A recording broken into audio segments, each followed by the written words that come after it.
मतलब हो गया। सिद्दत आंटी ने निकाह रुकवा दिया।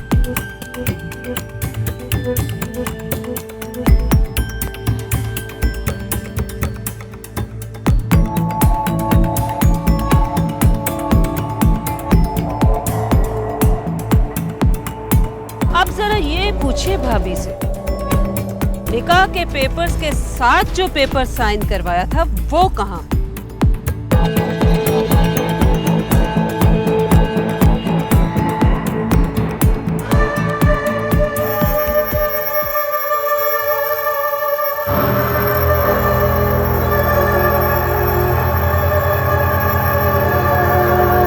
क्या तमाशा है ये? तमाशा? तमाशा तो वो लगा रही है, मुझे नहीं पता वो क्या कह रही है। वो स्टैम्प पेपर कहाँ है जिस पर तुमने साइन कराए थे? भाई जी कोई स्टैम्प पेपर नहीं, बस आप सिद्दत से कह दे हमारा तमाशा ना बनाए, वरना मैं। खामोश! तुम्हें वो पेपर दिखाना ही होगा जिस पर साइन कराए थे। जी एक दफा निकाह हो जाए, बाकी बातें तो बाद में होती रहेंगी। भाभी जी आपने जो हरकत निकाह से पहले की है उसे निकाह से पहले ही लोगों के सामने लाना बहुत जरूरी है। मैंने कहा ना ऐसा कोई पेपर नहीं है। अब आप हमारी आंखों में धूल नहीं झोंक सकती।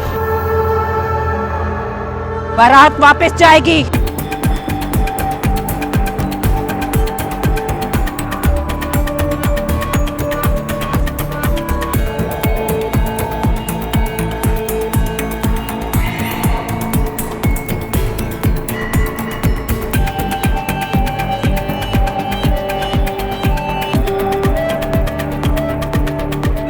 ना, नहीं सिद्दत, ऐसा नहीं होगा। मैं हूं ना। ठीक है, अगर सुल्ताना भाभी वो पेपर अभी सबके सामने निकाल दें तो निकाह होगा, वरना बारात वापस जाएगी। सिद्दत,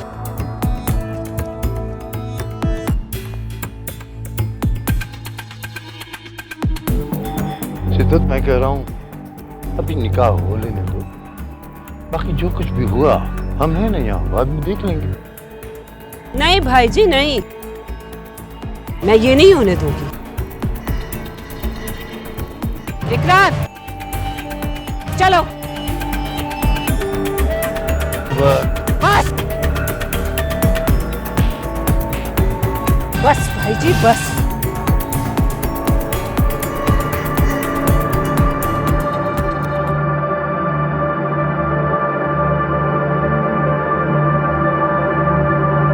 जाओ मन्नत, जाके अम्मा जान से कहो हया बुला रहे हैं।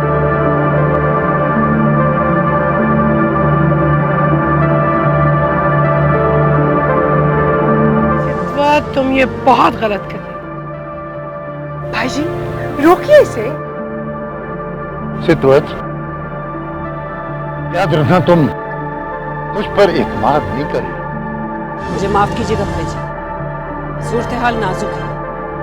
अब इस वक्त सिर्फ और सिर्फ मैं अपने आप पर भरोसा कर सकती हूँ।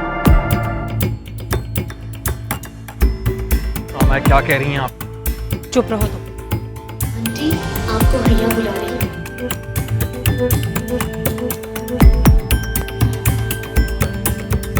मैं फिर रोक रही हूँ सिद्दत, पास आ जाओ, वरना अगर मेरी बेटी की जिंदगी बर्बाद हुई तो क्या कर सकती हैं आप? बताएं क्या कर सकती हैं?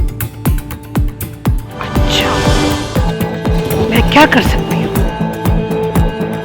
तो फिर देखो। नबील तलाक दो इसे।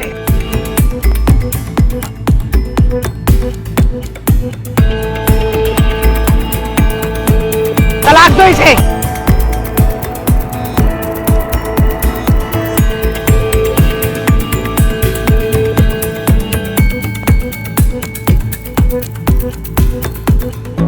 सुल्ताना जुबान बंद रखो अपनी। नबील मैंने कहा तलाक दो रुबा को, अभी और इसी वक्त सबके सामने।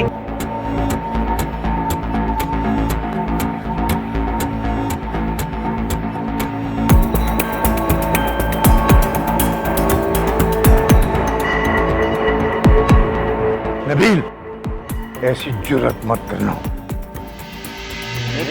तलाक दी। नबील,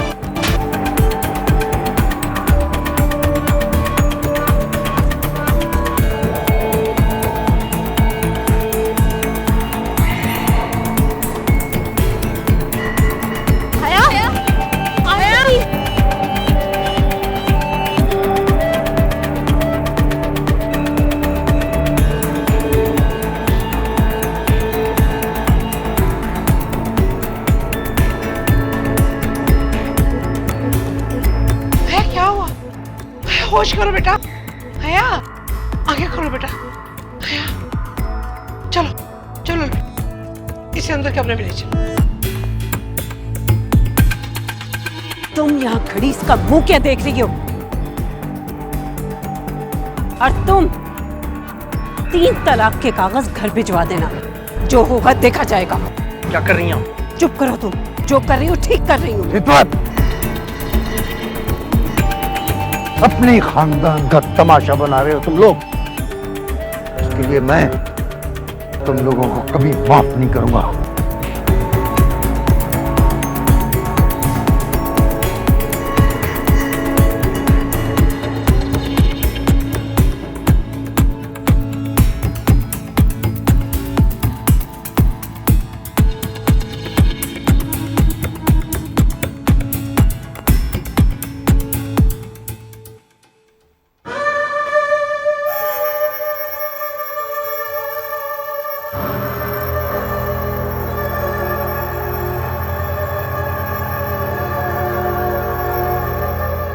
घबराओ नहीं, तुमने जो किया है ठीक किया है। मैं साथ हूं तुम्हारे।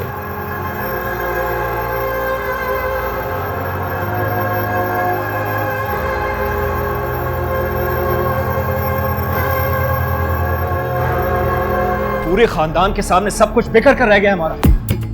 जिस खानदान की तुम बात कर रहे हो ना, वो मेरे लिए उसी दिन मर गया जिस दिन तुम्हारे बाप की मौत हुई। और ऐसा कुछ भी बर्बाद नहीं हुआ, सवाए तुम्हारी एक हकीर सी ख्वाहिश। तुम उस घर में शादी करना चाहती हो ना? तुम्हारी वजह से नबील और रुबा की शादी का तकाजा करना पड़ा मुझे। अब वो बारात ले गए ना वापस, तो मैं भी अब रुबा को तलाक दिलवा कर रहूं। हया को जो सोने के पर लगे थे वो कट चुकी है। हम आपको जिन सोने के परों की जरूरत मुझसे ले लिए होते, बाबाजान की प्रॉपर्टी में मेरा जो हिस्सा है वो आप रख लें, लेकिन प्लीज फॉर गॉड सेक। खबरदार, खबरदार, मेरे सामने जबान खोलने की कोशिश की तुमने तो। बात प्रॉपर्टी की नहीं, असूल की है। जब मैंने रुबा की शादी उस खानदान में की थी, अब अगर रुबा की प्रॉपर्टी का हिस्सा मैं उससे छीन लेती, सुल्ताना भी यही कुछ करती जो मैंने किया। मॉम प्लीज, आप समझने की कोशिश क्यों नहीं कर रही हैं? हया ने उन्हें जो कुछ दिया वो उसका अपना था, अपनी मर्जी से दिया होगा ना। मर्जी से देना होता तो निकाह के पेपर्स में प्रॉपर्टी के पेपर छुपा कर साइन न करवाए जाते उससे। इससे क्या फर्क पड़ता है? मुझे कुछ नहीं चाहिए था उनसे, लेकिन मुझे चाहिए। अम्माजान, मैं सुबह ही तलाक के पेपर तैयार करवा कर रूपा को भिजवाता हूं। नहीं, अभी नहीं। लेकिन अम्माजान। रिलैक्स, रिलैक्स बेटा। उस वक्त तो मैं खुद भी जज्बाती हो गई थी, लेकिन अच्छा हुआ कि अभी सिर्फ एक ही तलाक हुई है रुबा। इस तरह वो सबके सामने जलील भी हो गए और ये रिश्ता भी खत्म नहीं हो।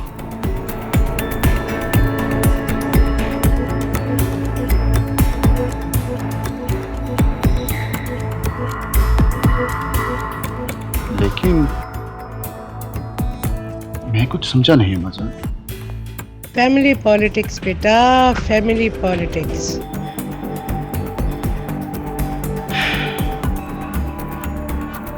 तुम नहीं जानते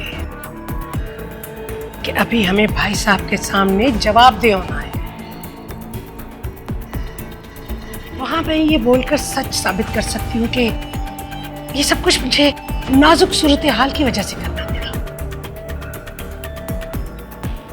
इस तरह हमें भाई साहब की दुश्मनी भी बोलनी लेनी पड़ेगी और हमें उनकी हमायत भी हासिल हो जाएगी। लेकिन सितवत को तो अब मैं खूब रुलाऊंगी।